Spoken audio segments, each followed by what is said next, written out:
But this is the other side of the coin.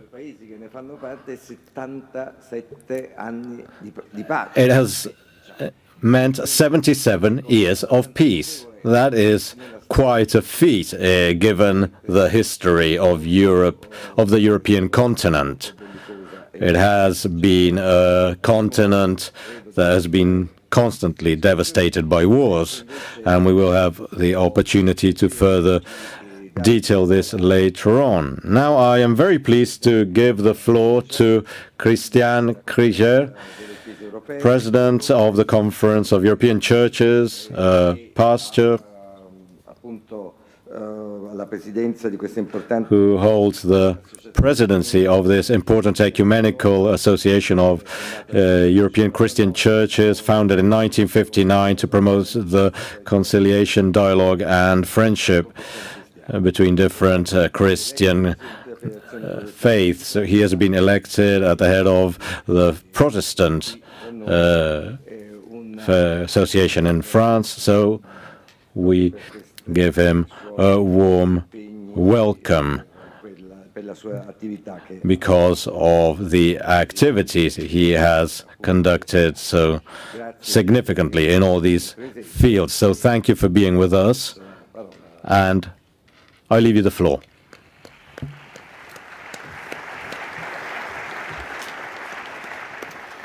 Merci beaucoup. Je vais m'exprimer en français. Je ne parle malheureusement pas.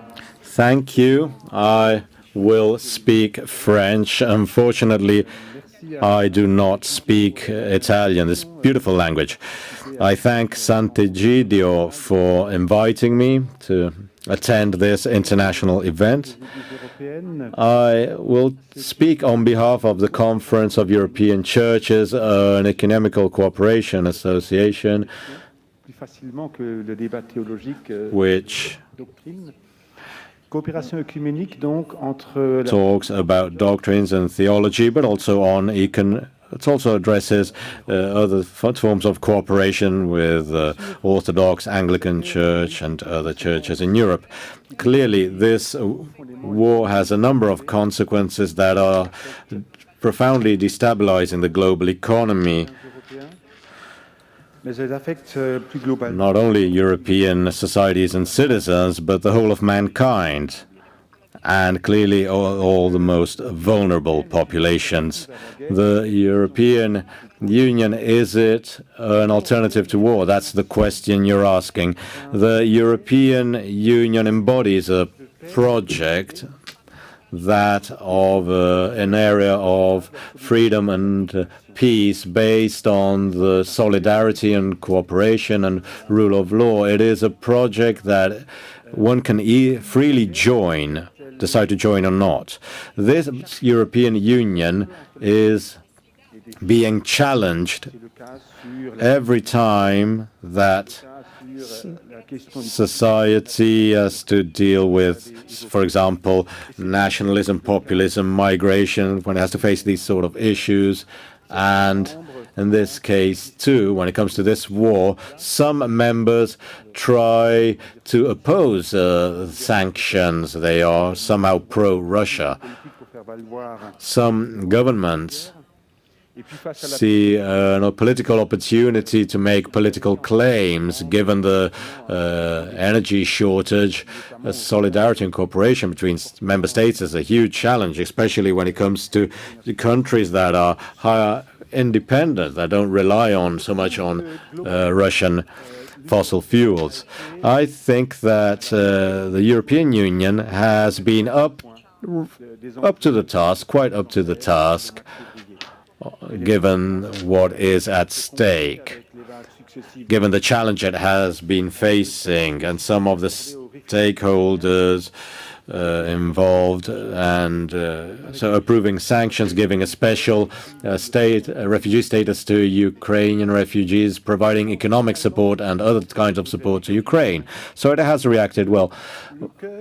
What I would like to further detail with you is that at the center of this challenge for Europe, the center of this challenge is rather somewhat elsewhere. I'd like to shift our point of view. I think that the impact of this war has created a sort of opportunity to be seized, that the European Union and its members must be seized. I'll give you three elements. Firstly, this war, this Russian aggression against Ukraine, has led to a paradigm shift, has changed our world. We are shifting from a pre-world to a post-world. The pandemic, the war caused a big change in the doctrines that guided the governing class, but above all, it has changed the world of European citizens. This paradigm shift, signs of this paradigm shift are evident.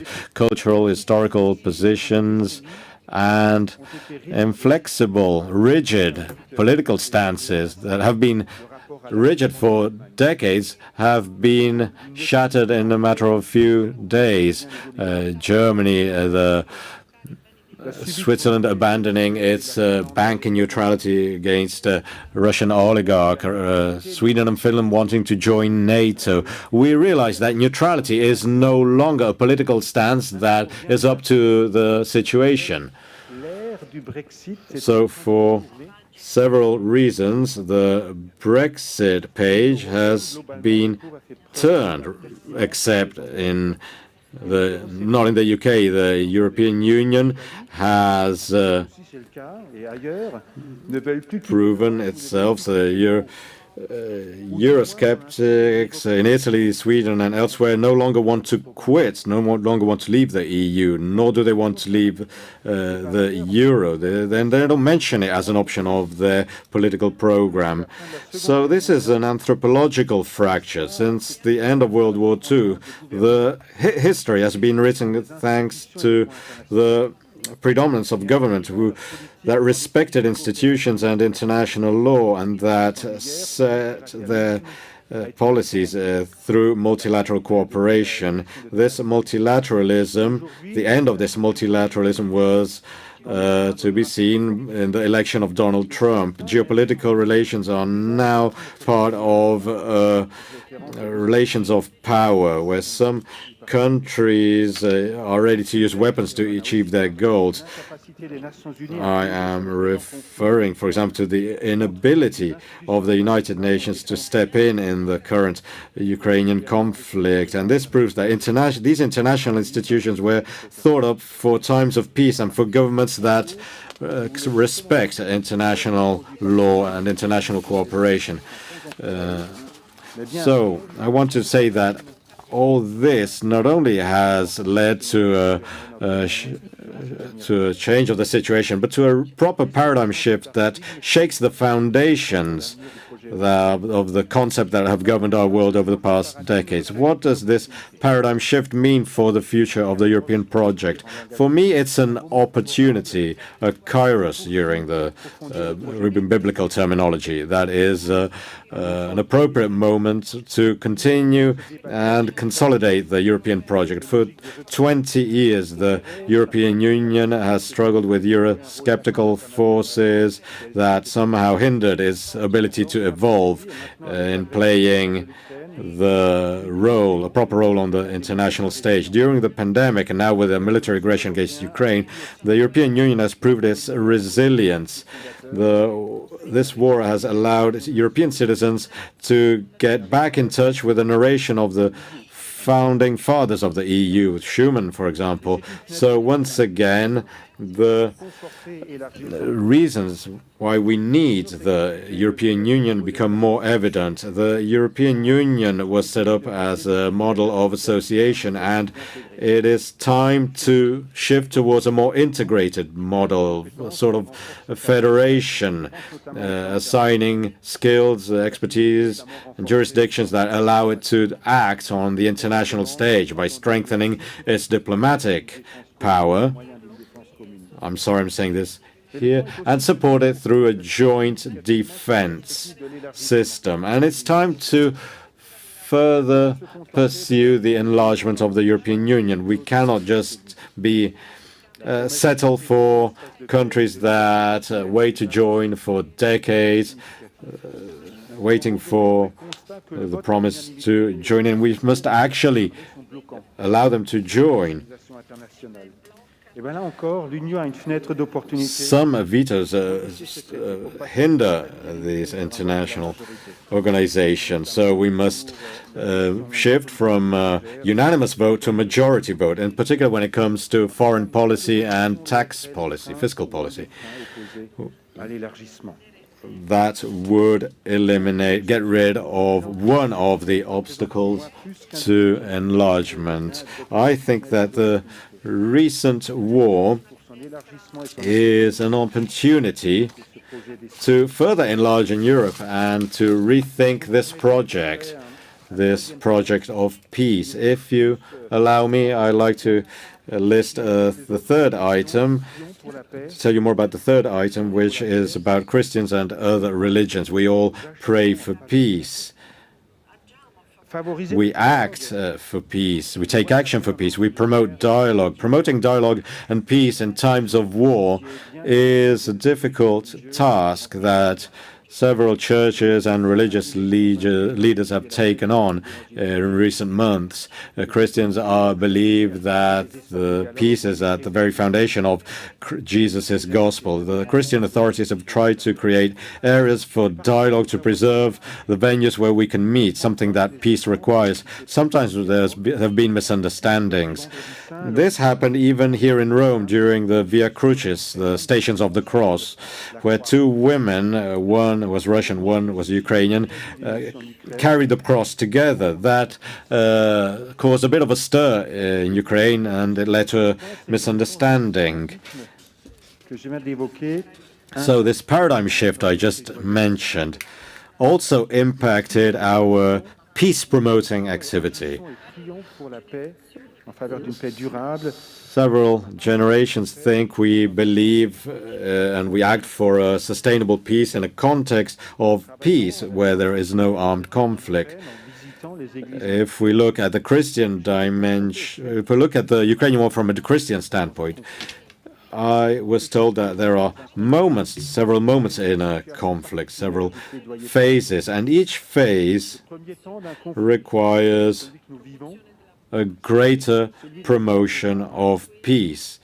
There is also the selling of weapons, which cause a lot of suffering, a lot of humiliation when the invader tries to conquer terrain, conquer ground, and create more space.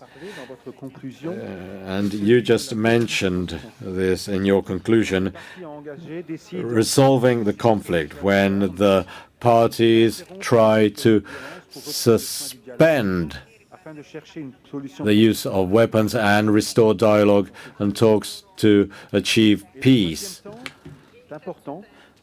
The third phase is important. It's about reconciliation, meaning getting ready for a long-lasting peace.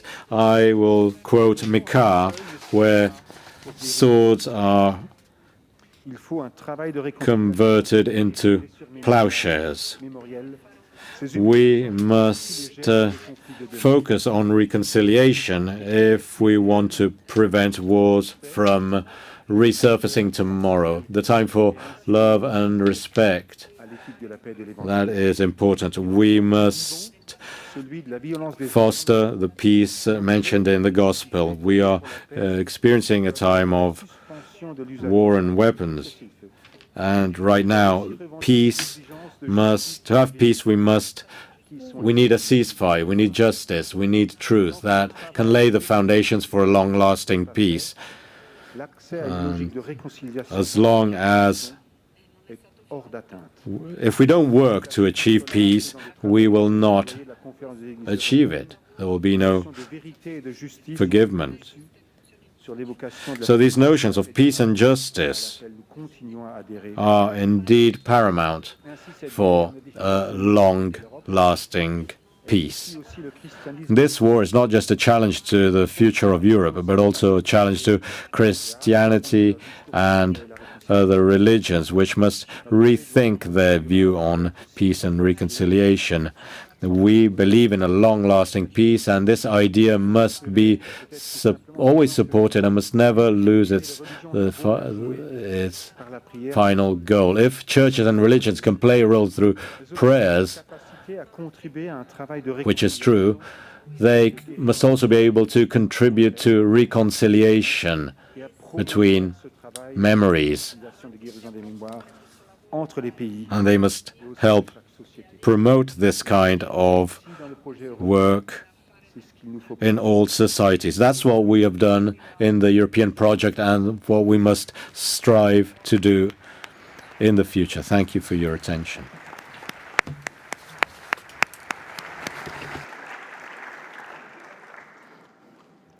Grazie molte per questo intervento che in certo qual modo rovescia anche molti luoghi comuni, perché parlare di Kairos in tempo di guerra non è usuale, quindi grazie perché invece ci dà la possibilità di ripensare questo nostro tempo in una prospettiva molto diversa, quindi in una prospettiva di un'opportunità che però va colta. An opportunity which needs to be seized because the Kairos may also not be seized, as you rightly said.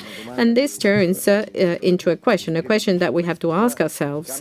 This paradigm shift, this need to rethink Europe as such, this need for all religions to do some soul searching when it comes to their relation with war, with peace. I think this is absolutely right.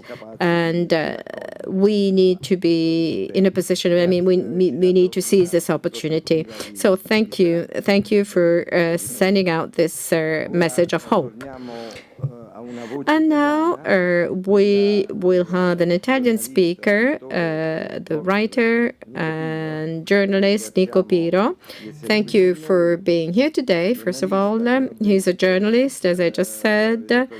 He works for RAI. He worked for TG3. For TG3, he works on this special program, Agenda of the World, of TG3. So this is a very interesting perspective of modern times. You have the floor, sir. No, in realtà sono io che ringrazio voi e non solo. I would like to thank you myself. First of all, it doesn't happen every day to be part of this debate, and I'm taking the floor after Macron and Mattarella. Today, you need even braver than before when you talk about peace inside of a millennium mold, which is war. And this is not because of thanks to faith, but also thanks to mind or reason. So thank you for this. Well, I would like to start with the Ventotene Manifesto. We often talk about this manifesto when we talk about Europe. The main issue that has to be addressed, and if we don't address this problem, we fail, is the final abolition of the division of Europe in sovereign national states. Now, today we may say that this was a manifesto against borders. Alterio Spinelli and Erto Rossi do recognize that national states have had a propulsive effect, that of overcoming internal parochialism, but this boost has been progressively phased out and has been basically swept away by new ideas. To what? War. So what would take hold again? National jealousies, and basically we would go back to the force of arms. So the idea is what this fold that would separate conservatives from progressives would have then in the future create a solid international state. What were we fighting for in the 90s in the Balkans? For the borders. What are we fighting for today in Ukraine? For the borders. What is the origin of the crisis of migration, which is questioning value of our values? this is not a typo. The value of our values and the very basis of our civilization, where does it come from? The borders. So the person who has written Ventotene was very far-reaching in his vision when at the time between invaders and invaded, it was easier to trump the drive for the violent national identities over the idea of a nurturing a united Europe. And this is one of the best fruits of the after the post-World War period and the idea of the European Union. Today, this model is facing a deep-rooted crisis, which is not spoken of, which is like kind of the fire under the ashes put under the carpet. So Europe has been transformed into a island, and ever since February 24th, it has decided to give up its neutrality. So before addressing the future of Europe and peace, bear with me because I'm trying to set up the scenario of modern times, and I'm talking as a journalist here. So after the invasion of Russia in the Ukraine, which of course has to be condemned, and I would like to stress this, a new idea has been developed both on the right-wing and left-wing area, which I refer to as PUB, Pensiero Unico Bellicista, the single bellicose thought. And this is, Ignazio Ramonet referred to it in the 90s. So this PUB is very aggressive because not only is it saying that it is right and it is morally acceptable, but it also condemns all those who are asking for peace, so those who have doubts about this, who condemns the idea that to feed war you need to complete it. And I like what Pope Francis says when he refers to the throwaway culture, which is the mainstream idea in rich countries. This is a paradigm which perfectly applies to today's debate on Russia and war. After 9/11, this idea of war has been assimilated. It is no longer considered as an exception to the rule. Peace has how is peace being perceived? But peace is being perceived as a byproduct of war. You fight, you win, and then you finally sign up an agreement with those who have lost the war.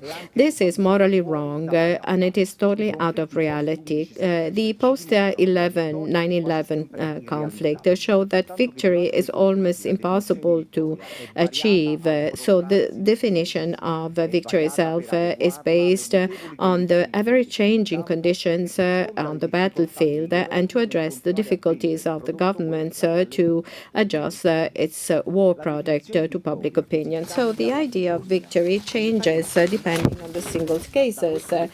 This is very important because based on the definition, we see how long the conflicts will last for, and it is very difficult to know how much this will cost. I was talking about the difficulty of governments to sell this product to public opinion. But let's think about consumer products. We do have some protection mechanisms for these products, of like financial products or for ads and for cigarettes seriously harms health. But when we switch from the market of service to the market of ideas which are the very basis of our civil cohabitation, while publicity says that a pair of shoes may improve your posture, but there's no scientific evidence, then you can resort to class action, and yet nobody has ever done anything in asking for 8.5 billion euros and of the scores of victims' lives we lost for the war in Afghanistan.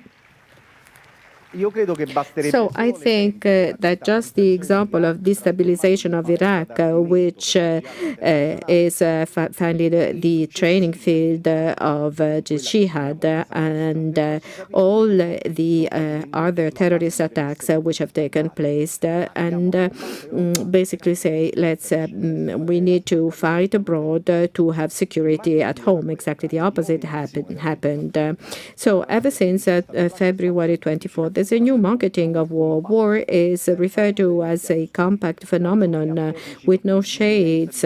We talk about a breakthrough. This breakthrough can be an advancement of the Ukrainian troops, the coup d'etat, the Kremlin, or the oligarchs' rebellion. So basically, there's a narrative whereby the conflict is being sold out as something which is horrible but even useful and on the short run. So basically, there's the good and the bad.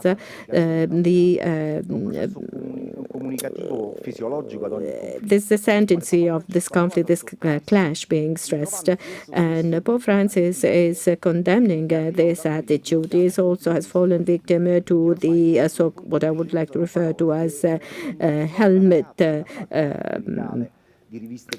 critics of Pope Francis. They basically say to the Pope how he should do his job, which is absurd of. So we not only are we dividing the world between the good and the bad, but basically there's the tendency to say that we need to find a solution to the conflict. So how can we, what can we do to avoid for innocent victims to lose their lives? Now, we basically find ourselves in a dead end. We have an idea of this conflict which is only based in a restricted area of the Ukraine without understanding the potential spreading out of the conflict with, for instance, the nuclear risk. And we don't want to see all the consequences that it has on globalization, on the poor across the world and in Europe. We have forgotten the Operation Cyclone 1984 lesson when the Mujahideen of Afghanistan have been given the arms from the US, which have been used for a bloodshed, which has been then the basis for Al-Qaeda training. In this case, we have decided to give out arms to Ukraine, but we're not saying what is the ultimate goal of these arms, the mandate, the idea of definition of defense and of victory. When we talk about the amount of money we're spending to the arms to the Ukraine, the amount of money is very little money as opposed to the amount of money that has been spent by the US and the UK in the previous years. The EU has given up its role of potential intermediary, whereas Erdogan has basically invaded another country. Syria was playing as an intermediary, and he's been using this country as for security purposes. So this is not only a tactical mistake, but also a strategic mistake, giving up neutrality, which basically means, which is a pro and not a con, is this weakening its identity. We believe that the only way to help the Ukraine, which is very important to help Ukraine, is this arms race, is not helping them to find a solution through negotiations. In this case, Europe risks losing its unity. The decision-making process is more tilted towards the European countries, which has a more Atlanticist attitude. When in 2003 we have opposed the Iraq invasions, Rumsfeld referred to it as the new Europe opposing the old Europe. Countries which have shown, for instance, in the redistribution, migration flows, a lack of sense of being reasonable.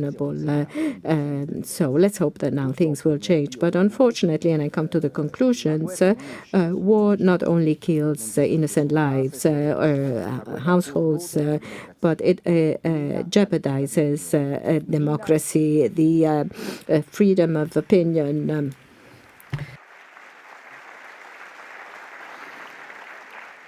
mina istituzioni. So it is jeopardizing institutions which are heritage of us all, like our very precious European single house. The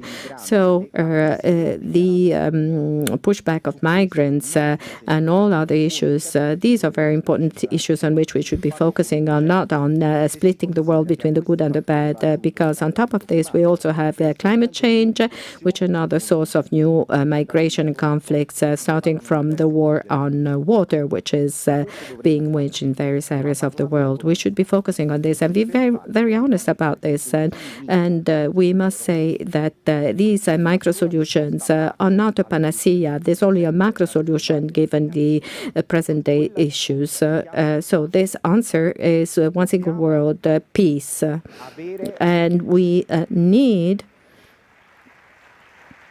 E dobbiamo avere la volontà di costruirla. to be really willing to build peace once and forever, doing away with war. That's all.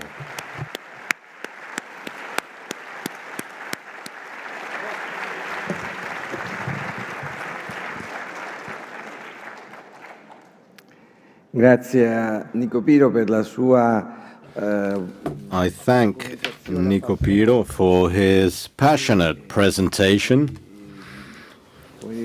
ci fa percepire con forza which allows us to perceive how urgent it is to talk about peace, to choose peace, because not only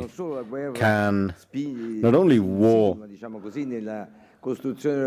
is a threat to the European construction and forces it to give up the role as a mediator, but there is an even deeper threat, that of a war that erodes democracy, the very foundations of the European construction. So you make the radical choice between peace or war is more urgent than ever, either choosing one or the other. Now I am pleased to leave the floor to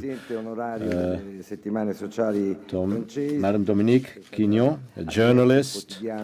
She was at the helm of the Daily La Croix from 2015. And starting in 2016, she has been a member of the French National Council on Ethics for Life Science and Health. Thank you for being with us, and thank you for giving us a presentation. Merci de votre invitation. Thank you for inviting me.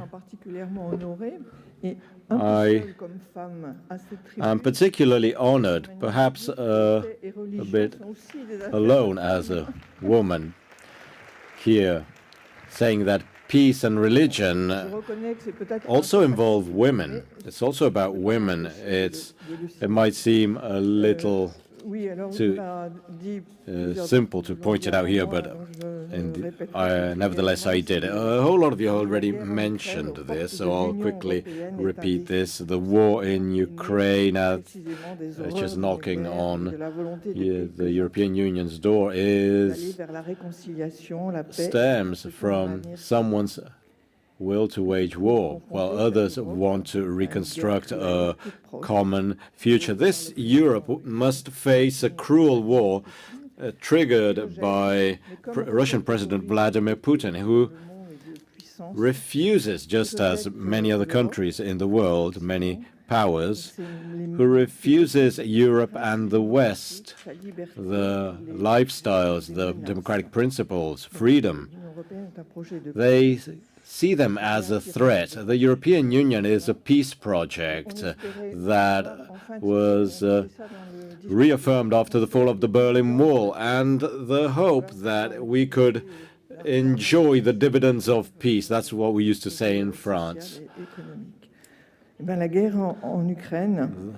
a whole lot of money being wasted on wars that could be better spent on social affairs. So Europe focused a lot on its economic potential, on its own market, and the war in Ukraine is urges us to be more focused, to make more sense, to give a meaning to the evolution of the whole world, because in this Europe, L'Europe n'a pas tenu toutes ses so promesses. Elle n'a pas su garder in vivant France, for example, we are very committed in our social weeks, and Europe has not delivered on all its promises. It has not been able to keep the enthusiasm of the first era going. I'm speaking about France, what I know about France. convaincant.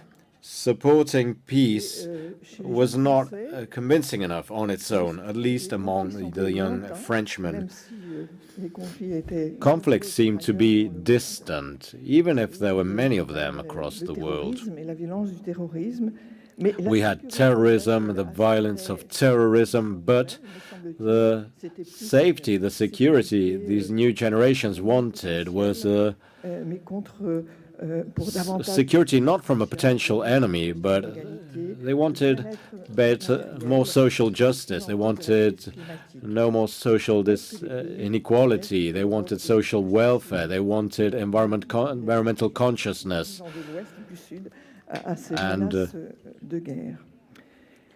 Et Some certains others pays, donc, were cela a focused été more dit, on qui tentaient de rejeter le threats. projet européen Some of these countries, as we said, were nationaliste. tempted to reject the European project. They headed towards nationalist and populist policies. We've seen this in France as well. There's been a change of pace among some of these populists in Europe. So we have noticed this. It was painful to see this fracture between countries of Eastern Europe and Western Europe. There have been a lot of misunderstandings, even when it came to migration and changing customs. Why is this a challenge for Europe? Dramatique conséquence de cette guerre. It's a challenge because we must overcome the dramatic consequences of the war, dramatic for the Ukrainians, above all the Ukrainian people who are devastated. Mais There are war crimes, we must document them and judge them. qui sera But there will be consequences for the Russians as well. So who will be the winner? That's the question. But there is no real war, and no victory when it comes to wars. We have seen this in all conflicts that involved the superpowers, the United States and Iraq and Afghanistan, France and Mali. If there is a et leurs dirigeants defeat, humiliés restent dans un désir de revanche. the leaders then want some sort of revenge. La fin d'une guerre ne So s'accompagne pas d'une solution it's politique difficult to predict what might arise from this chaos.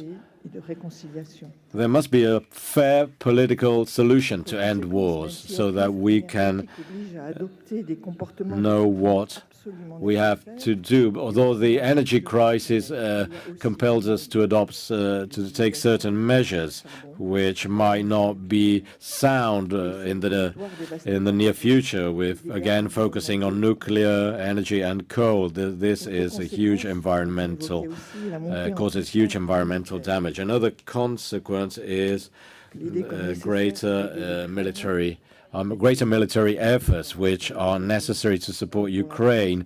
But this has been a turning point for France, which has the sixth military spending in the world. And spending is increasing. That's up 23% in 5 years, and is reaching 2% of GDP. Strategic guidelines are not always clear. We must evidently take into account military pressures. And we have the pressures of très concernés. weapons producers, those who produce and sell weapons. And again, France is very much involved. In this war, we have seen once again the threat of nuclear weapons, the doctrine of deterrence, which was upheld during the Cold War. And however, there are less powerful nuclear weapons and other types of weapons which are terrible, such as chemical and biological weapons. That's a challenge for Europe, for France, for the UK. You know, France is and the UK is the only European country that has a nuclear weapon. There are other NATO members, however, that have deployed such weapons. We still have not fully realized the expectations of the so-called neutral countries that are. We have not fully understood what they want. And what's the situation when it comes to reducing nuclear and chemical warheads? It's difficult to come up with an answer. We want to help people that has been attacked, whose sovereignty has been attacked, but we must not stop here. We must go beyond that. What the Ukrainians are going through must lead us to think that war is never the solution. We must do all we can to avoid it. The second part of my presentation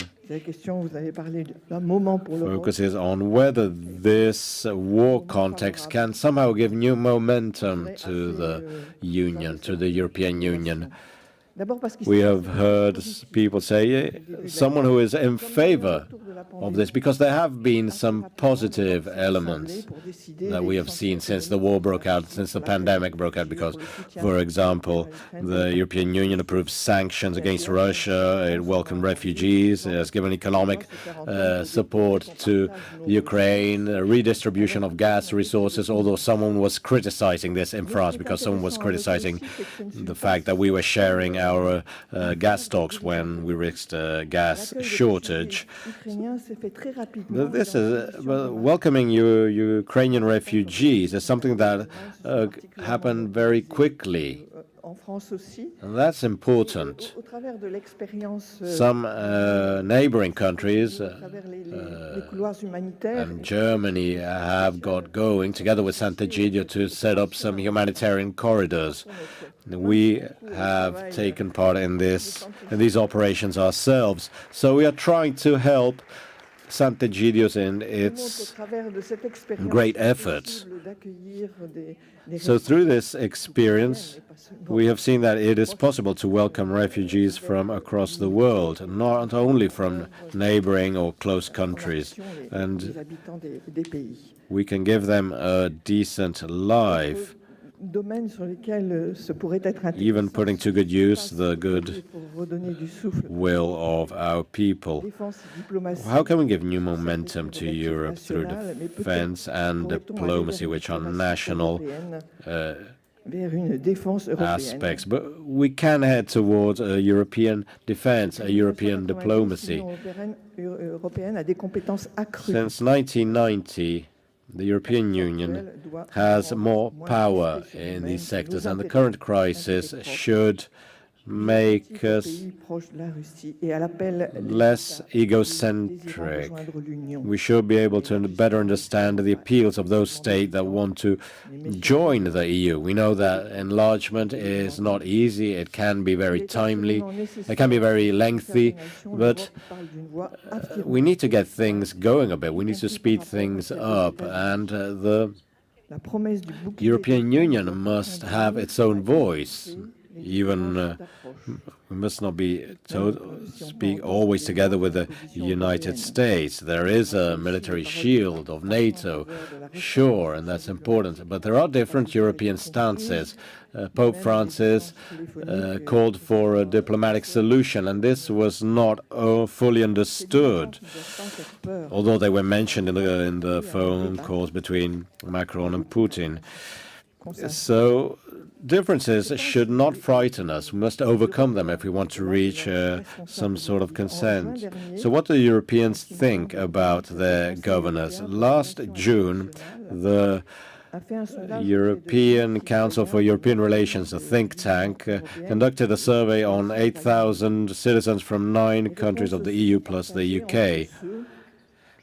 The answers were the following. 35% of the panel wanted a quick diplomatic solution, even to the detriment of Ukraine's territorial integrity. That's what they mainly said in Germany and Italy.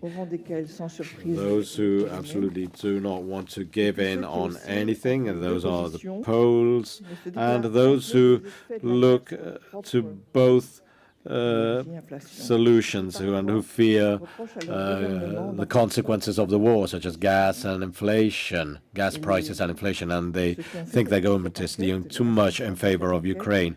Those who conducted this survey came to the conclusion, and I think that this is sobering, said that the resilience of the European democracy will depend on the government's ability to retain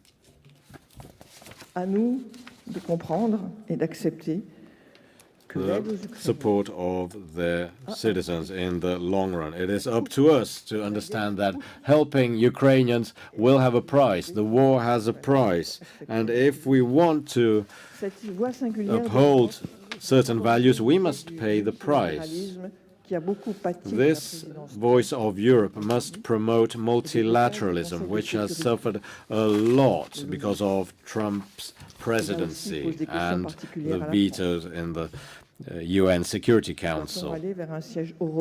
This, again, is food for thought for France.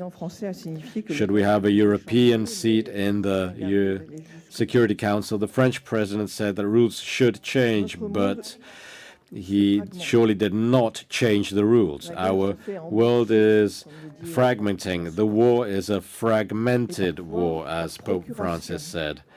And sometimes it's a proxy war in areas where the great powers do not actually go, though they do play an important role. Thinking about Russia, China, Iran, the values of democracy and human rights are being erased. In this world, we need a universal public authority, as Pope John XXIII said in Pacem in Terris 1963. And Europe must contribute to achieving this goal and resort to mediation stakeholders. And here at Sant'Egidio, we know what mediation is about. Mediation can help us develop that alternative imagination we were mentioning. But in order for Europe to be listened to, in order for Europe to be credible, it must embody the values it defends, and it must be up to the task. It must be worthy of these values. These values were born in a Christian setting, in a Christian environment. Now Europe is very much multicultural. And this must be its current message. It is possible, despite cultural differences, or differences in terms of thought, religion, and spirituality, it is possible to live together in peace, all brothers. That's Europe's mission right now, in this very moment of our history. Thank you.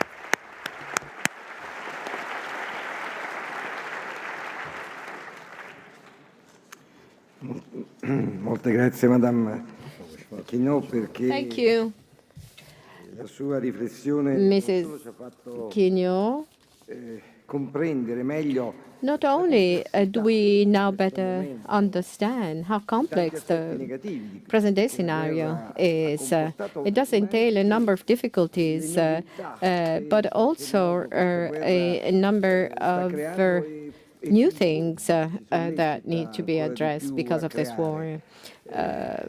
We are presently going through very ambiguous times, and we need to better understand where do we stand today and what are the perspectives that need to be seized, interpreted when it comes to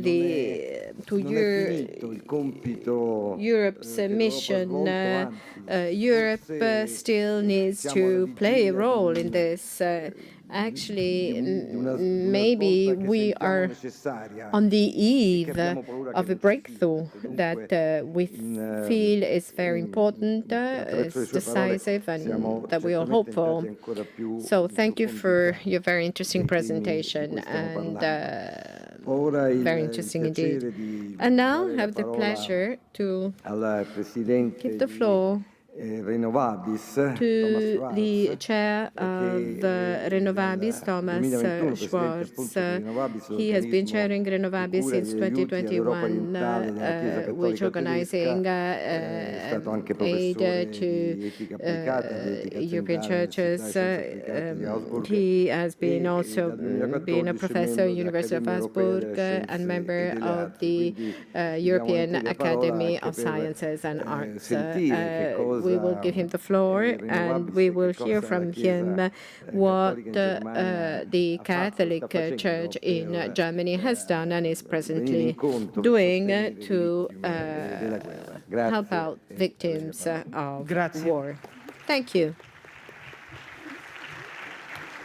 Grazie Presidente, cari Thank amici. you, dear Cercherò di friends. parlare in I italiano, will try seppure to speak so in e Italian, sono molto conscio even del though mio I difetti am very much dell'italiano. aware that my Italian is far from being Cari fluent. amici, l'ultimo a Dear parlare è friends, sempre tentato di ripetere the last tutto ciò speaker che già è is always stato detto, tempted ma to non ancora repeat what da has tutti. already been Allora said and io not yet by scelgo un altro everybody. approccio, But un I will approccio più follow a pragmatico, different dicendo e line. I raccontandovi will un try po' to be more di ciò che hands-on. noi I will come try to azione di solidarietà dei tell you cattolici what tedeschi our organization is doing out of solidarity to our friends and that we are doing and we will still be doing in the future for the Ukraine and for the peoples around the Ukraine, because it is not only something that is affecting the Ukrainians, but also all the neighboring countries and which are severely affected by this war. We date back to 30 years ago after the peaceful reunion of Germany, and that was out of solidarity of the Eastern Bloc countries to mold together their new society for peace and prosperity, just like this happened for us in Germany. Over these 30 years, we have been trying to help these 29 Eastern countries, all the way up down to Central Asia, Kazakhstan, Tajikistan. Over 25,000 projects, accounting for almost 1 billion euros. And this is what the German church has given out to these projects. We are very wealthy because we do have taxes, the inland revenue, and this was made possible thanks to the donors of Germany, who really wanted to give out their contribution for the development of this area. An area which also because of Germany has been separated for over 50 years.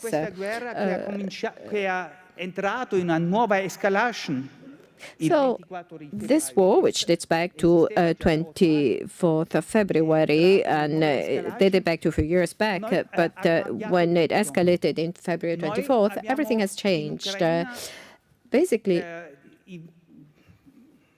over the last 30 years, 6,000 projects have been implemented with our partner in accounting 140 million euros. We really wanted to help out this country to develop its own civil society. We wanted to help out the churches, the local churches, to be part of the civil society, to be part of a pluralistic society, speaking so through the voice of religion, through an ethical pluralism which refers to all other human beings as brothers. But this work has seriously jeopardized this building process because for the first time sono stati crollati, sono stati distrutti. Many buildings collapsed because of this war, and many people that we have helped out through scholarships have lost their lives, have been the victims of this war. And so we needed to give a contribution for what we refer to as emergency projects. So since February 24th,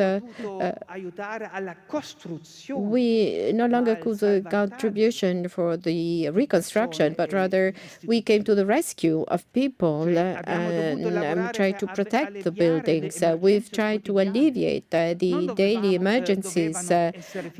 So we no longer needed to fund workshops, kindergartens or libraries, but anti-raid areas, mobile kitchens, trying to buy emergency power generators, and also buying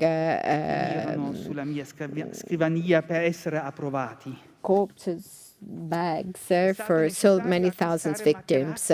We had to buy mattresses, we had to buy mobile toilets and other assistance services to help out the refugees. So not only in Germany, in Moldavia, Slovakia and Poland, but in Ukraine, in the western part of the Ukraine, Lviv, Frankivsk, in other areas where people would run away to trying to run away from war. And we have also been helped out by our partners in Ukraine. I see Bishop Botam Children of the Greek Catholic Ukrainian Church in Germany and Scandinavia. And I'm very happy to see you here today, my good old friend.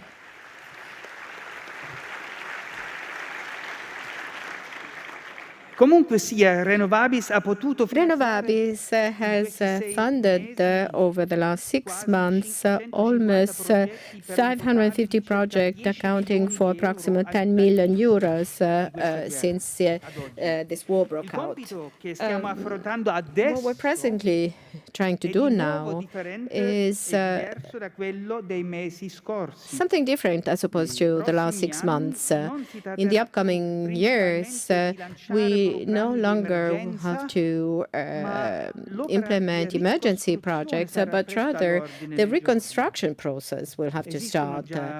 We already have a number of plans which have been designed to this end, but as an evidence or testimony of solidarity from our country, from Germany, what we're trying to do is to work for reconstruction. And this will be far different from what we got accustomed to over the last 30 years. So we will no longer be investing in bricks and mortar, but rather we will have to invest in the hearts and minds and soul of people.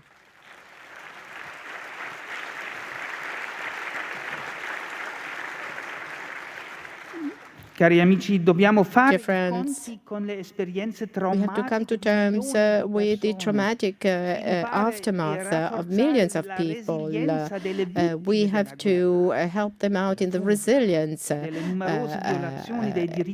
because of the consequences of the war. People who have been dilated in their human rights.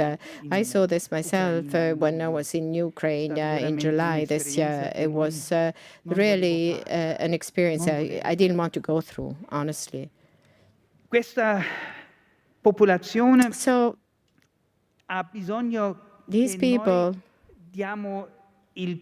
aiutiamo a incoraggiare la need popolazione a ricostruire us il to paese da be sola. encouraged. They have to stay at home. They must not leave their home country, because when they leave the home country, then it means that the aggressor has won. They have to stay in their home country, and this is why we are now funding 1,000 scholarships for students, because we want them to know that we strongly believe in their future in their home country. And we as Christians, as Catholics, we want to help them out to build this future in their home country.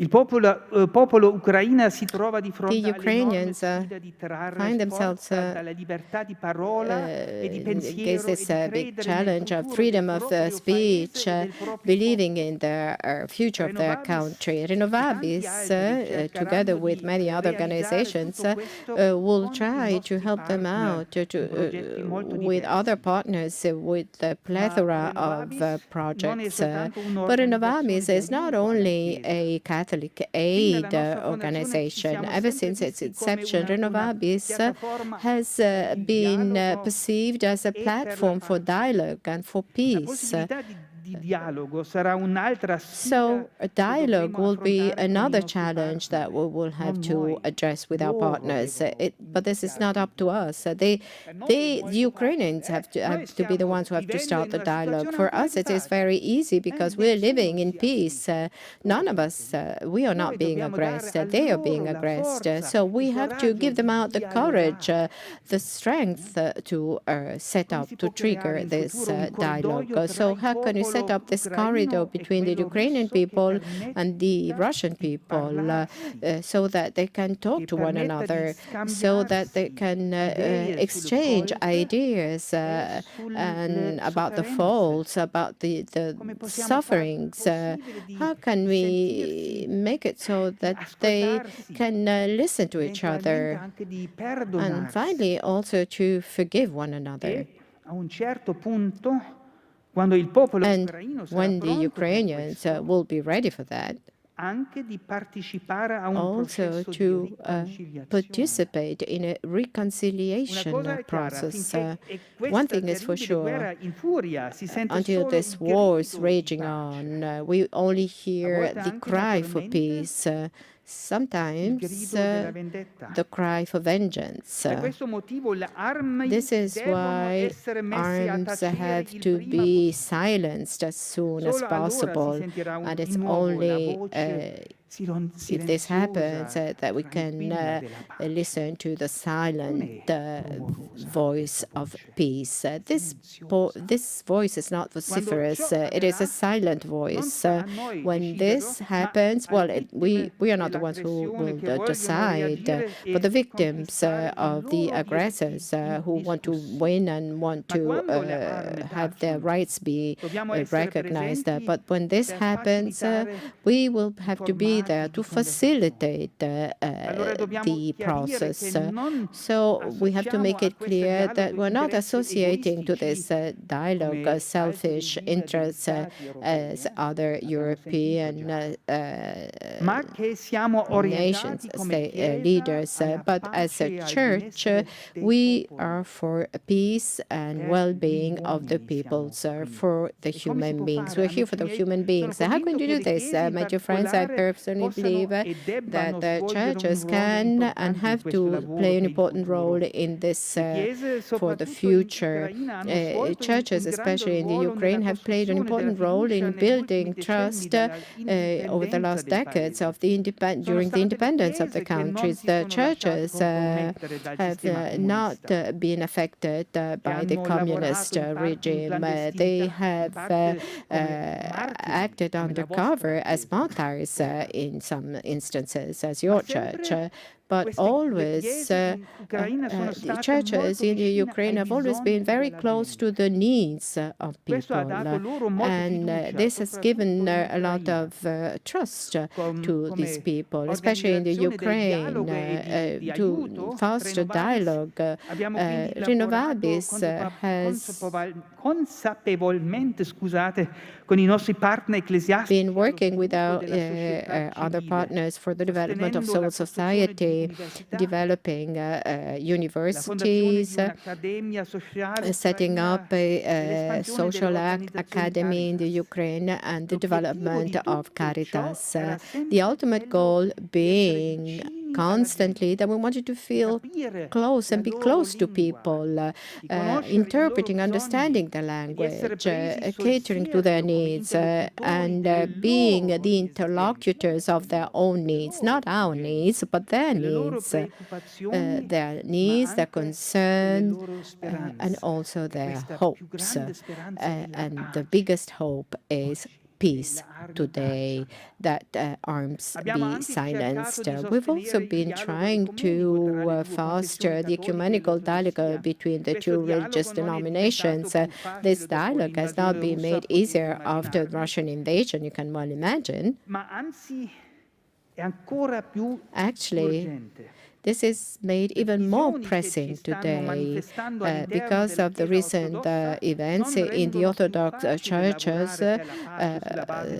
This doesn't make it easier to have a peer-to-peer dialogue, but yet we believe that without the constant effort for the development of dialogue and with God's help, we may actually come up with a common and joint prayer, which as of today is still prohibited, prayer for peace. We cannot give peace at the end of this terrible war after, and I must say also after a very painful process of forgiveness and of reconciliation.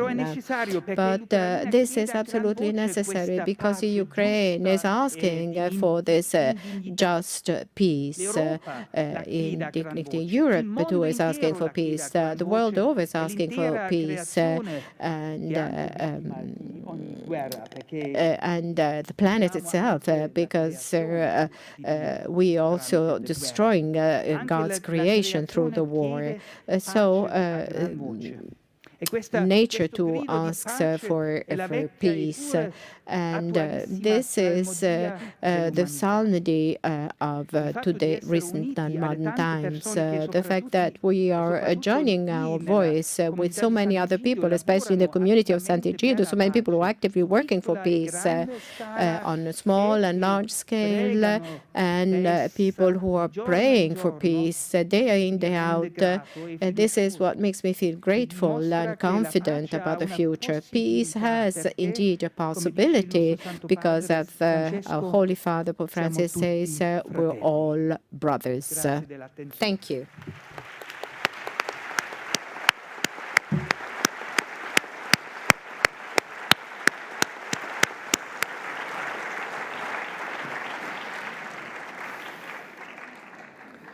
Grazie a Schwarz per le sue belle parole. Thank you, Thomas Schwarz, for your very interesting presentation, which stems from experiences you rather not have made, but you did, and today you are telling us about what you did, and you are conveying to us what you have experienced, which is extremely important. This is a very important testimony, because what you tell us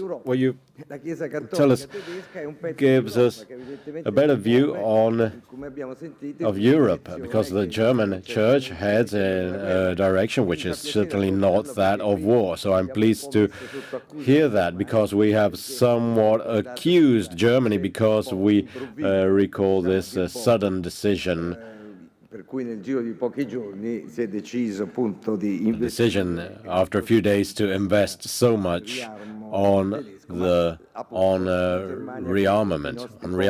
But Germany, just like other countries, in Germany there are a whole lot of different voices and different facets. Appunto ringraziare ancora Padre Schwarz. So, after thanking Father Schwartz, I would like to give the floor now to the di cui era previsto un intervento, ma dico subito che magari dopo diamo spazio representative from Cyprus, domande and then we'll have a Q&A session in order to allow our speakers, for you to interact with our speakers. You can ask questions, they will answer them. a reagire, ecco, alle cose che fra di voi, insomma. Grazie allora al Metropolita. So I thank Prego. Father Vasileios from Cyprus. Thank you very much for this opportunity.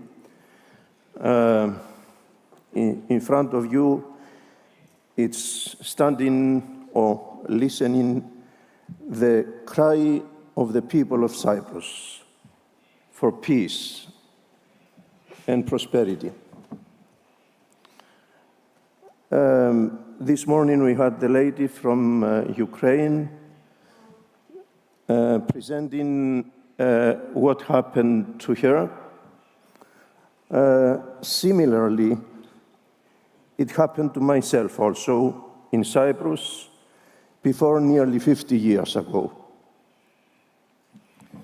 Because I had to leave the city of Famagusta when this was taken by the Turkish army.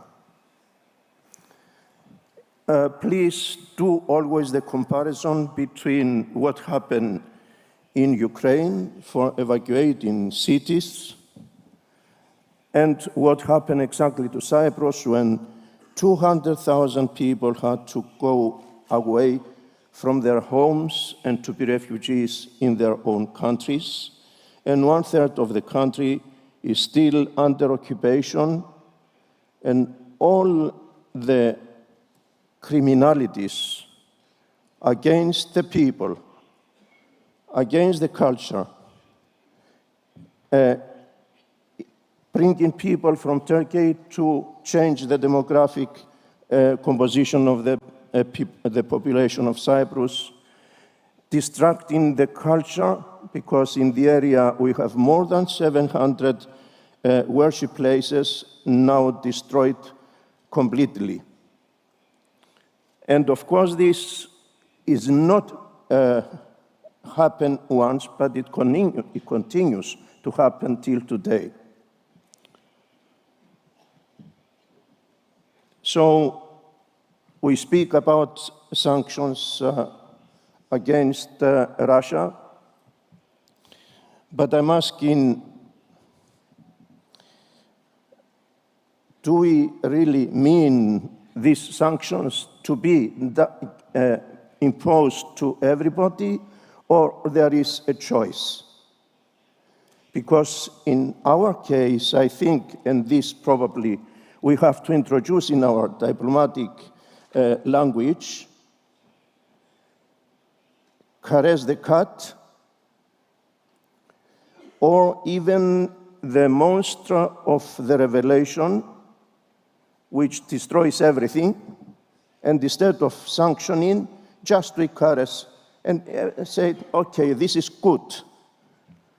This is the feeling of the people of Cyprus, because the General Secretary of the United Nations, when there was a request from the Turkish side to create two states in a European country, he said, okay, now I'm calling to make rectangular the circle.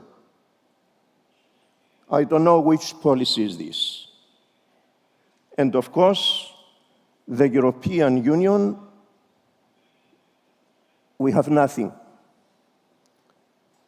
You said that Europe exists for us, Europe doesn't exist.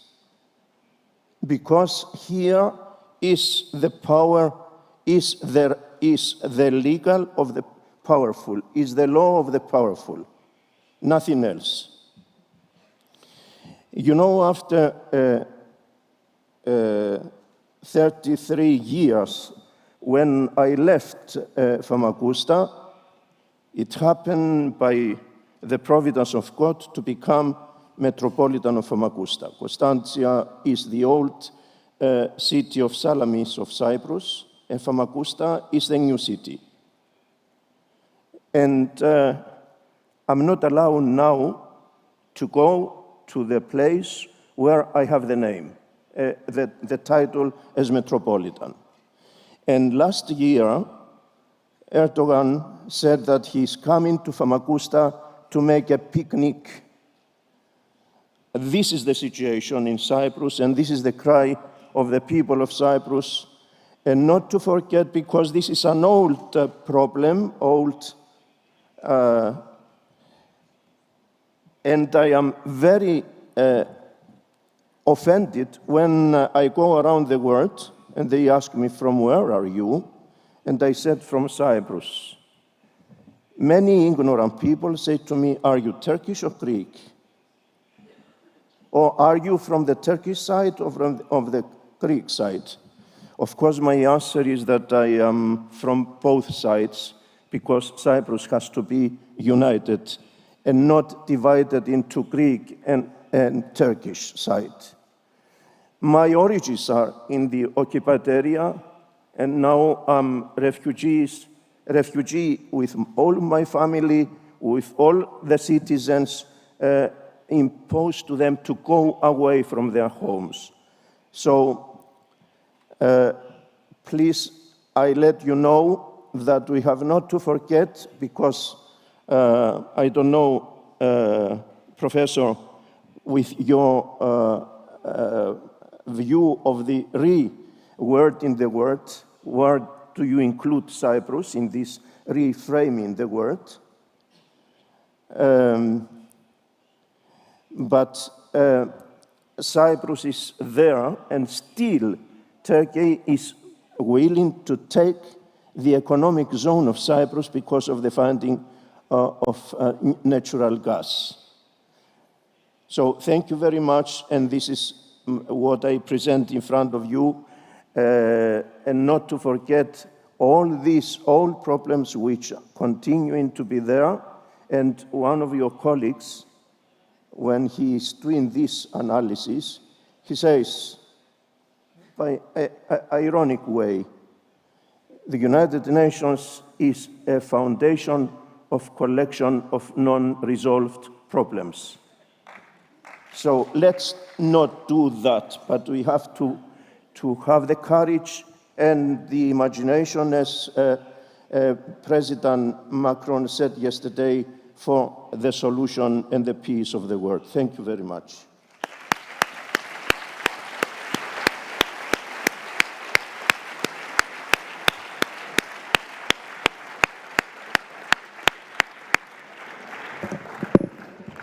Molte grazie Metropolita per queste.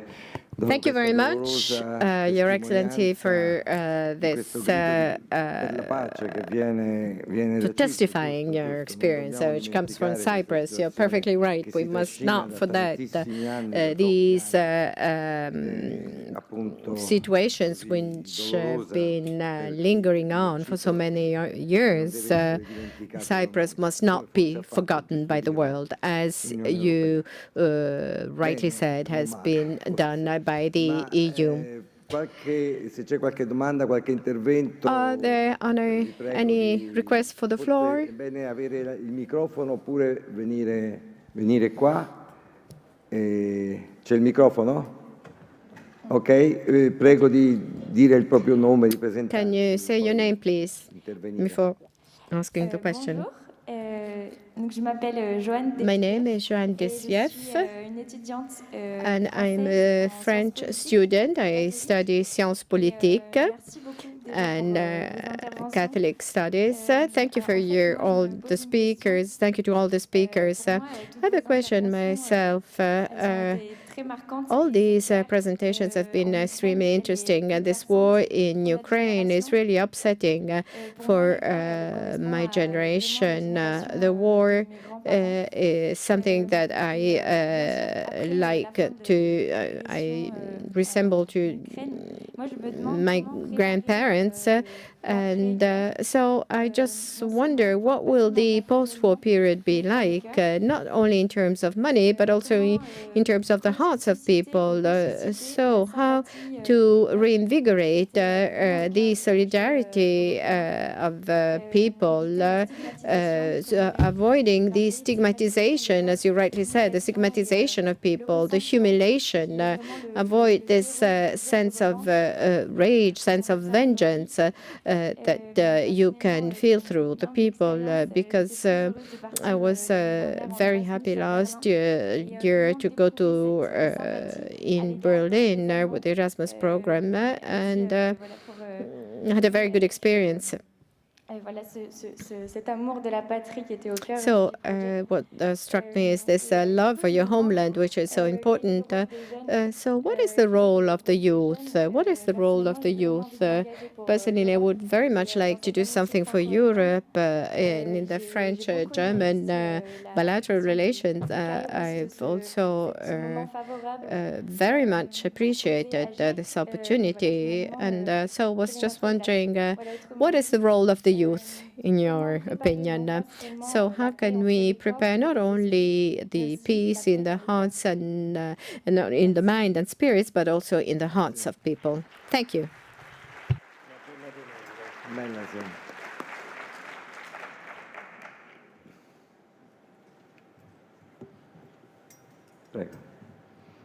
Buonasera a tutti.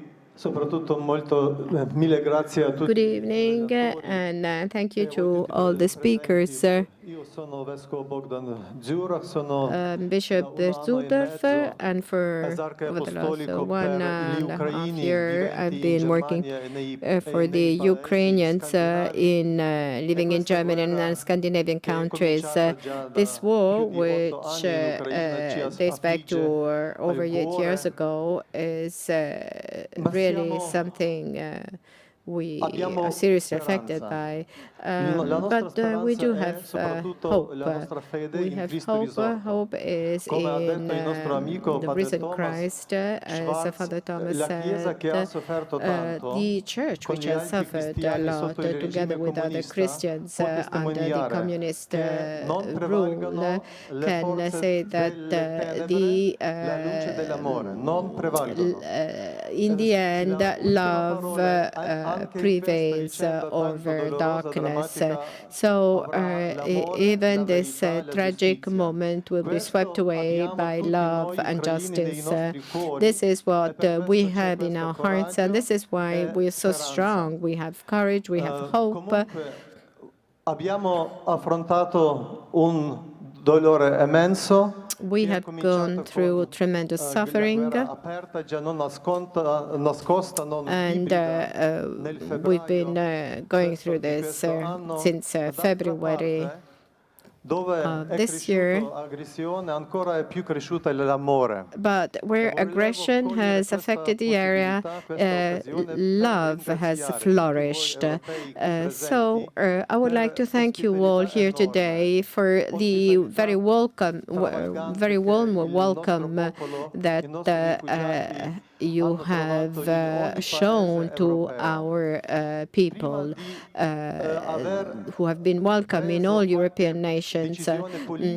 Before even any political decision, there has been actually a spontaneous welcoming reception by all European nations. And I can say this myself, also based on the experience with Germany, because on February 26 in Berlin, many many people have took to the streets. 500,000 people have taken to the streets to express their rebellion against what was happening.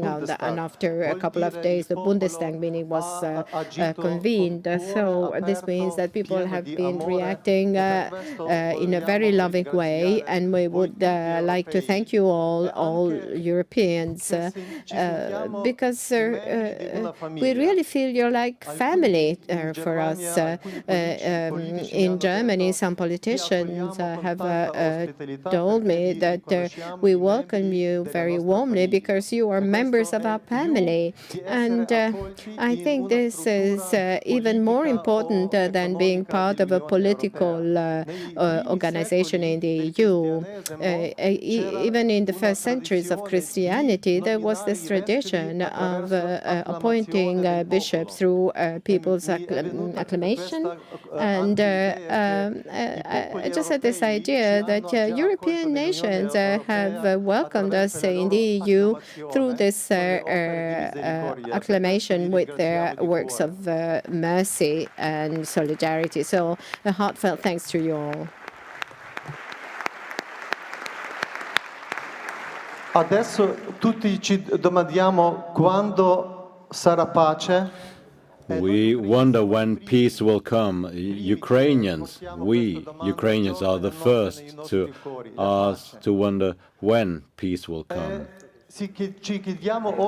We wonder what we can do to achieve this peace, but I think we must be daring. We must have the courage of addressing a deeper question with honesty. Why has this happened? Why has all this tragedy happened in the heart of Europe in the 21st century? Why, after the 2 world wars, at the beginning of this century, in the 3rd millennium, why has this tragedy happened? This European and world tragedy happened because it's not the tragedy of a single European people. Personally, I think that one of the causes of this tragedy is due to the fact that Europe has not properly dealt with its bloody communist past. And this is something that is yet to be done, because a lot of the roots of this ferocious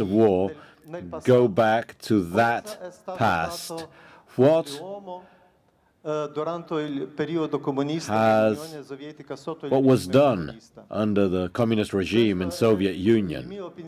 This is my thought, and this is what I hope our researchers, our politicians, our journalists who wonder about the causes of conflicts, and not only what we can do to solve this crisis, should think of. And lastly, some of you said, and I agree, that we must heal our memory. The French philosopher Stéphane Courtois said that Europe will not be at peace, will not find harmony until it will deal with this bloody communist past.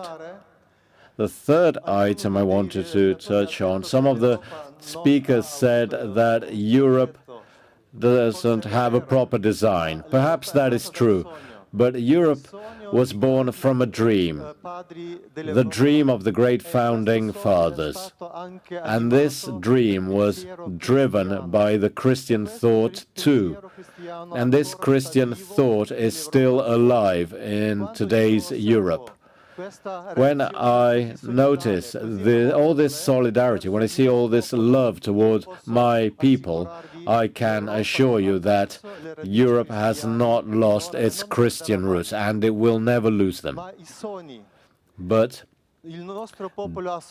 Dreams. Let's talk about dreams. Our people was dreaming of a better future, was dreaming of peace, of a just future, a decent future for its sons, its new generations. When in 2016 I visited the war zone, I came across a school in a village in the area that divided the two zones, the one under Ukrainian rule and under Russian occupation. And the teacher asked their pupils, "What do you dream of?" And they answered, "How can we dream if we are surrounded by war?" This was very, very sad for me. Someone has stole the dreams of our children. Someone stole their dreams through this war. Our people used to dream and is still dreaming of a just world, of a united Europe, of a democratic Europe, and wants to build this Europe. For this Europe, my people is now paying a very dear price.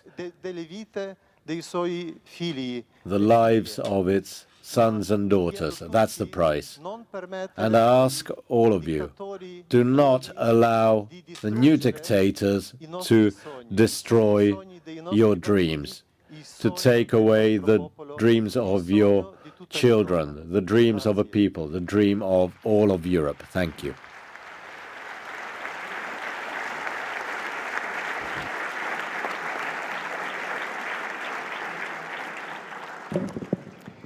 Grazie per questi interventi. Thank you for your thoughts. If there are no more comments, I would leave the floor to our speakers to listen to what they have to say. Please keep it to 3 or 5 minutes at the most. First of all, I would ask Lucio Caracciolo. I'll give the floor to Lucio Caracciolo. Grazie. Grazie anche per queste... And thank you for your feedback and your testimonies directly from the war zones, in particular to what we've heard about the German Catholic Church and what they do. This is not one of the usual debates which we grow tired of, those debates on war and peace. This is an event that takes place thanks to Sant'Egidio and the effort of many people who are working on the field to help the victims. But if assistance to the victims is a moral duty and a political duty, we must start thinking of what will soon be the post-war period. Unfortunately, I don't think it's going to come about so soon. Namely, what the foundations will be for the reconstruction of Ukraine. The physical foundations, I mean, the physical construction. And on what grounds can Ukraine coexist with Russia? Because I don't want these countries to be destroyed by the war. At the end of the war, the Ukrainians and Russians will keep on being neighbors. Some of them will be in the same family. This is something we must start addressing right now. And in the end, this will be decided by the key stakeholders, not by us. But if we don't help out, it will be difficult to achieve a goal. So when we start thinking about help and assistance, we must look to the future as well, in the long term. And this means we are dealing with a territory that is being destroyed, that is suffering huge damage, not only in the war zone, but across the entire nation. These destructions, these costs have a consequence on neighboring countries and on the whole of Europe to a certain extent, and even beyond. So reconstruction will come at a dear price, to put it bluntly. And here we must decide, based on common sense, how we can take part in this reconstruction. I do have a few, I do fear this a bit because it is only human to know that emotions bring about certain reactions, whereas common sense and reasoning bring about other reactions. So there is an individual responsibility of those who are directly involved in the field, who are already doing a lot, but there is a responsibility of the states, of international organizations, that must come up with a decision. And this goes for all conflicts, clearly, but today we are obviously very much focusing on the Ukrainian war, which is at our door. I hope that those evident fractures in the European body, which are clearly visible today, the differences in how we should approach the war, can be overcome through common interest, meaning that we must all strive for peace, reconstructing peace, well-being, giving a future to millions of people. And all those who had to flee from Ukraine, from the war, give these people the possibility of returning. I think there is already a spontaneous movement in this regard. Some refugees are already going back, even if the war has not come to an end. But this flow has to be accompanied, it must be supported, it must be assisted. And if for all those who decide legitimately not to return to Ukraine, well, these people should be allowed to integrate as much as possible in our societies. I know it's a difficult task, and I know that organizations such as Sant'Egidio are already working on it, and I have a lot of faith in this regard.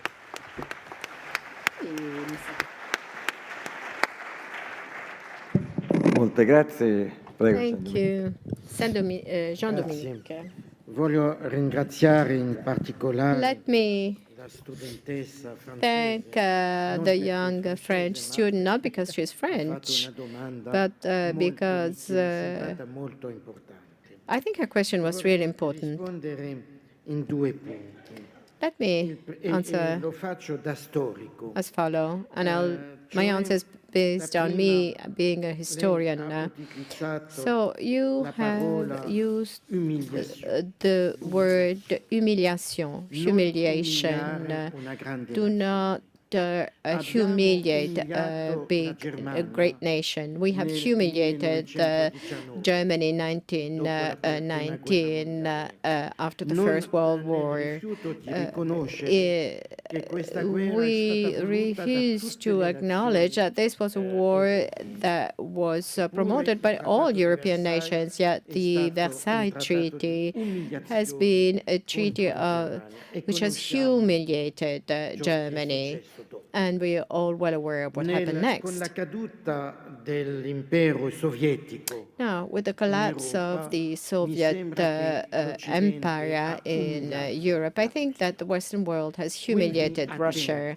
So beware about this. When President Macron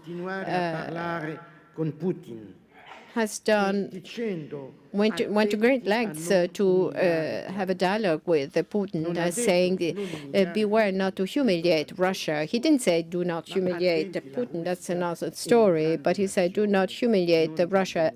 Russia is a great nation. We do not want to humiliate Russia.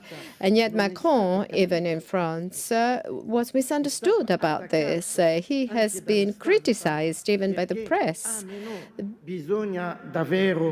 Non si capisce, non è stato capito su questa. He was misunderstood on this word, humiliation, which I think is extremely important. Voglio dire, per rispondere alla sua the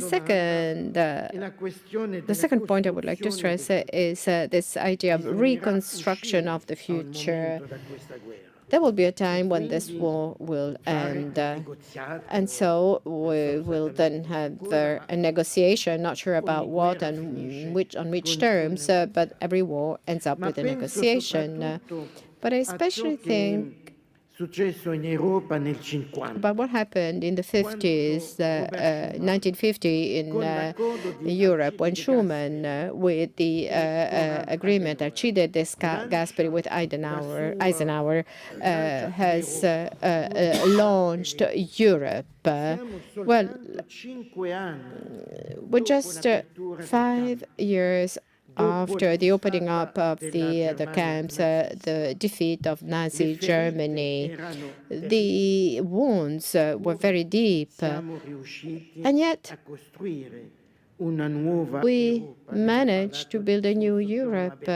You've talked about your experience in Berlin and your German friends. Today, a war between France and Germany would seem absolutely impossible. And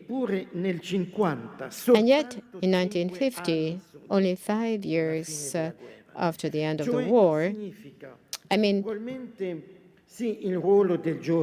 yeah, of course, the role of the youth, the Erasmus program, I mean, is important. But the role of statesmen is important. The statesmen usually have a very forward-looking perspective, and there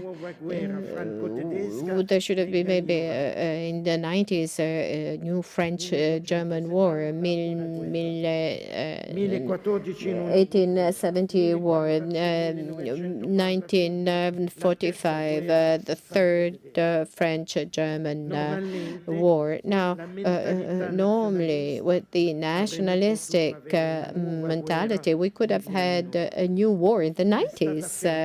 But all of this was stopped because statesmen have proven to have a forward-looking, a great vision. So let's hope that even our Ukrainian friends and our Russian friends may have statesmen who can have a forward-looking vision for a new future.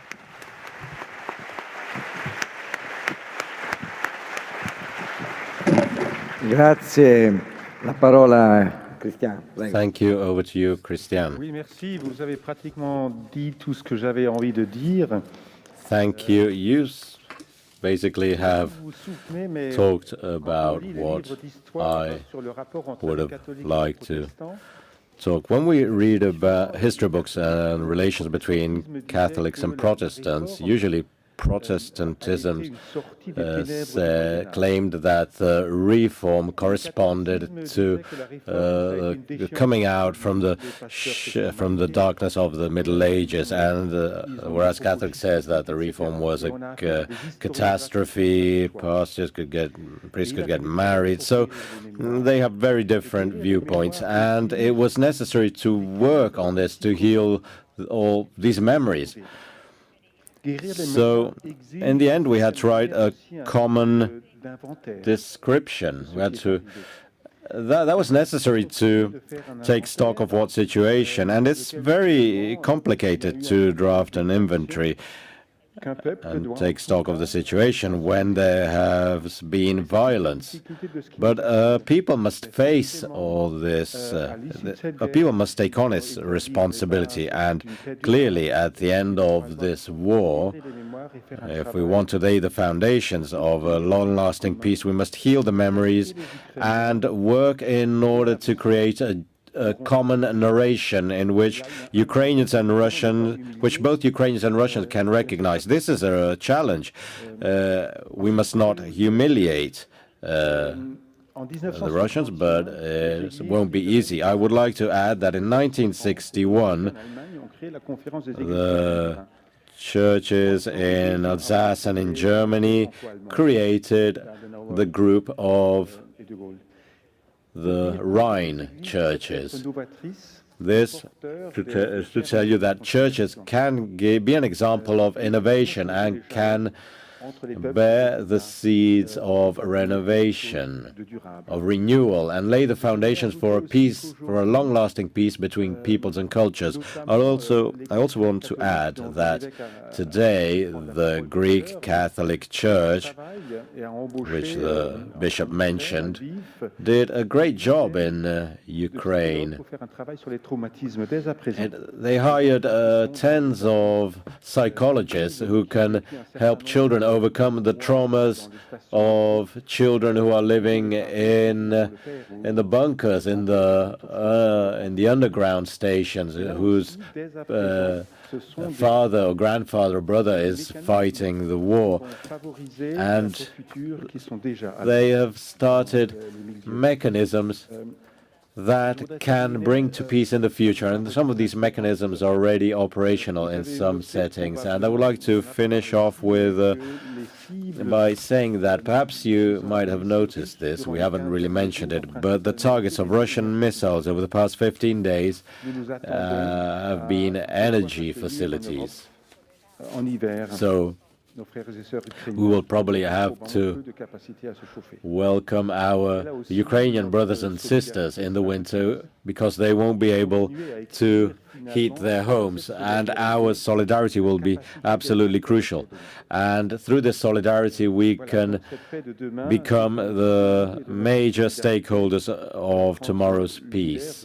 So peace depends on our solidarity too. When the harsh winter will strike and it will expose our Ukrainian brothers and sisters to the disasters caused by this war. Thank you. Grazie, prego Nico Piro. No, io volevo rispondere, cioè in realtà usare la domanda della studentessa come uno spunto. This question has given me food for thought. I think that the answer is to be found here today. Today we are talking about peace, we are talking about how to end the war. We each have our own nuanced position. We are not fighting over this. We have each our own idea, but we have to get back to our senses. We must try not to be too emotional, which also leads to anxiety and which leads to wrong decisions. 7 days after 9/11, on December 18, 2001, the U.S. Congress, with one single vote, which was against, we don't want to become the evil that we're fighting against, was finally being escorted because she was referred to as a traitor of the homeland, and then the White House had special powers, war powers, because they said we run the risk of having another terrorist attack. 24 years after that, 1 million deaths, anti-terror attacks in many countries, 85 countries, those special powers do still exist. So I think we have to get back to our senses. We do not have to be too emotional, which I fully understand, of course, but which may lead to wrong decisions, and this may have negative consequences for many years. And then we finally have to separate, which I've not done in recent months, to separate the responsibilities of the rulers from the people. I read a few days ago something which has really upset me. This guy was writing, the Russians are terrorist people. So Navalny, who's been imprisoned for 9 years in Siberia, is a terrorist. So those who do not want to be drafted are terrorists. So dissent is terrorism. So we need to separate the responsibility of the people from the rulers, and the sanctions or punishment, far better having sanctions rather than wars from any retaliation over the people. I think I do not agree with the idea of limiting tourist visa for the Russians, because we all are aware that even we see this from migrants coming from other countries, are an excuse to come up at the border, say, I have a tourist visa, but actually I'm an asylum seeker.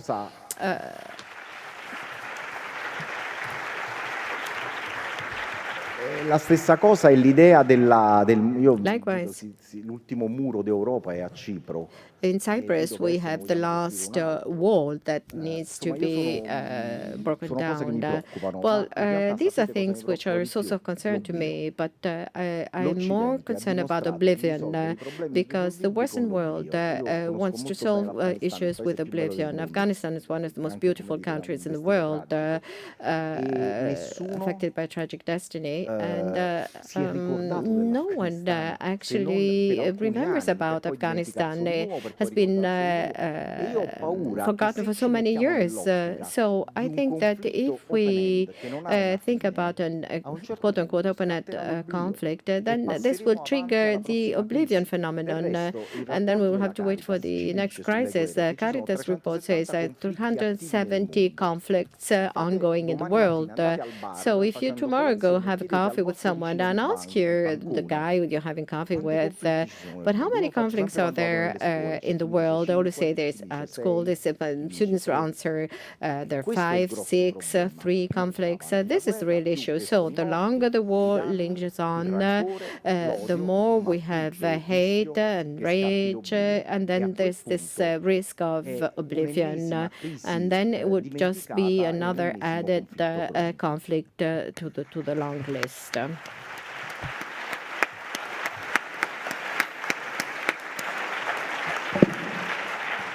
Grazie. La parola a Madame. Thank you. I leave the floor to Madame Dominique Quignot. Oui, merci. Moi-même, j'ai été interpellée par. Thank you. I too was very touched. I was very struck by the French student who was saying, what can youngsters do? Well, we rely a lot on you, in fact. I always regretted that the European project does not involve youngsters so much.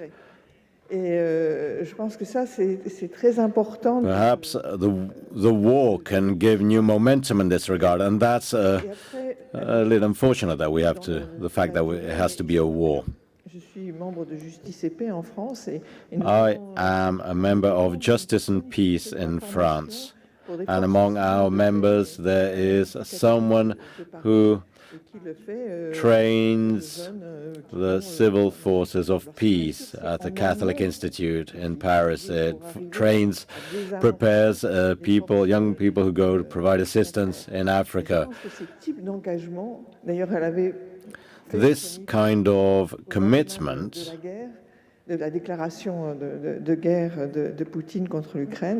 following the Putin's war declaration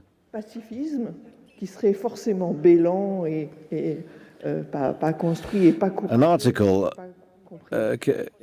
was written because the idea of pacifism built on something that is not, because it said it was something was not built on courage. So you had to interpret this article. So we must go beyond just being emotional. And you mentioned children too. You mentioned the work you do at school, but the schools of peace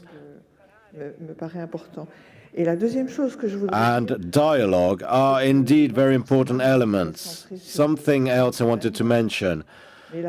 We talk a lot about Ukraine now, but peace, you mentioned the number of conflicts in the world. And if Europe must gain momentum, this is an opportunity not for Europe alone, but for the whole world. So we can rejoice for the great welcome given to the refugees, to the Ukrainian refugees by Europe. But I wouldn't want this to be because they resemble us, they're like us. Whereas other migrants who come from far away, who are threatened by climate change, that's what I'm wondering. This new strength, this new strength, can we put it to good use for the whole world? That's the thought I wanted to share with you. Thanking. Oh, one more thing. solidarity. We hope that the solidarity we are seeing today will last.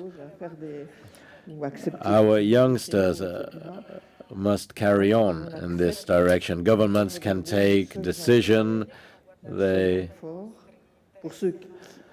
but they should not only focus on our interests. Voilà, mais c'est une nécessité, voilà, c'est cette durabilité pour arriver. Some people in our society cannot afford any sort of comfort. Vérité, savoir ce qui s'est vraiment passé. So the three key words are truth, justice, and reconciliation. These are the foremost words. For example, in South Africa, that was a long process, but we must always bear in mind these words. Grazie, Madame Quinault. Thank you, Mrs. Quinault. And now the word is to Father Schwartz. For 10 years, I've been university chaplain, and my experience over those years has been such that nothing is more appreciated by the youth than honesty. And honesty also means to be aware of our own responsibilities when it comes to wars, colonialism, nationalism. The identity of a state, of a nation, trying to be better than others. I'm afraid that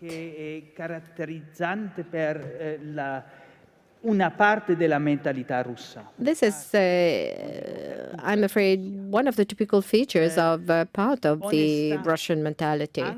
Honesty also from the Western world, our state, the Western states. It's not that we have not been interested. We always had a special interest in all of this conflict. So honesty, truth, as the previous speaker just said, so honesty, truth, and also ask ourselves, what do we mean by humiliation, Russia being humiliated? What is humiliation for Russia? Truth, losing Crimea, the victory of the Ukrainian troops. Would that be humiliation for Russia? Not so sure. I think a humiliation would mean not to help Russia being once again part of the group of European nations.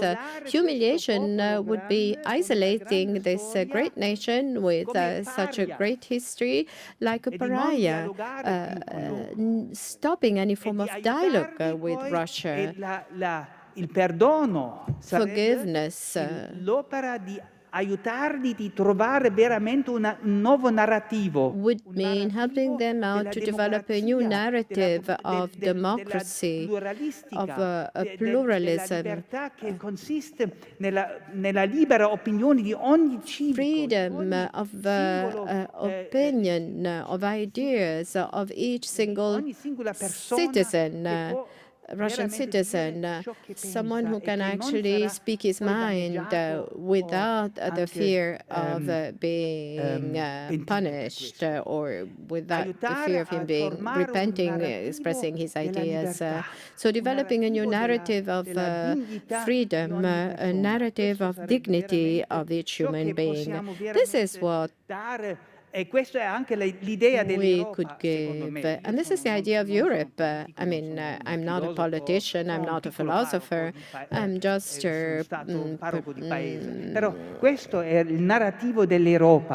just a parish priest of a small village, but the freedom of each single citizen. We have to help Russia developing this narrative for a common future and in peace. Thank you.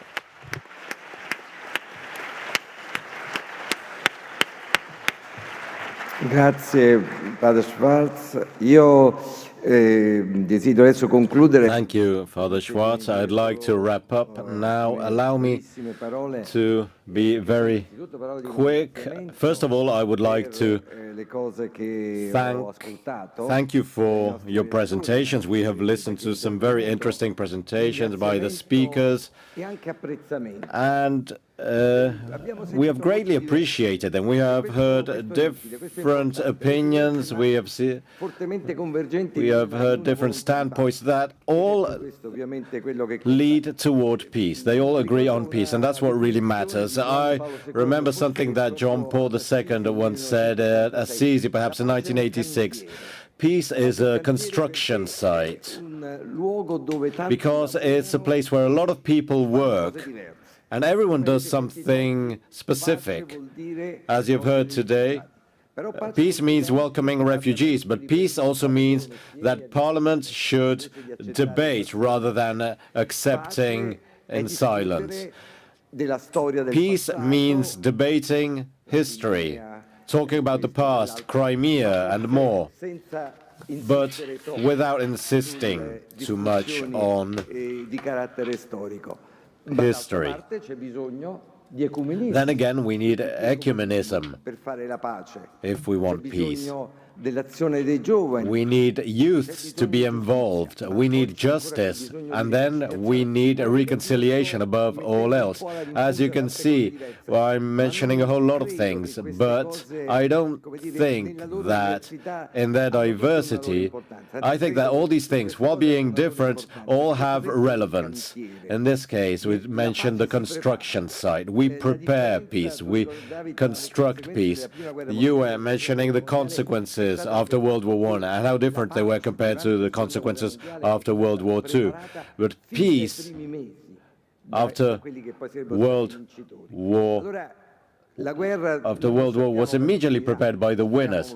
So we don't know exactly when this war will end, but we can start preparing peace, and this will make a difference. In this regard, this is what we mean by construction site. We are here together, perhaps with different ideas, but we all share the same concern, which is peace. And this kind of approach can contribute to achieving peace when the weapons will be silenced. Thank you.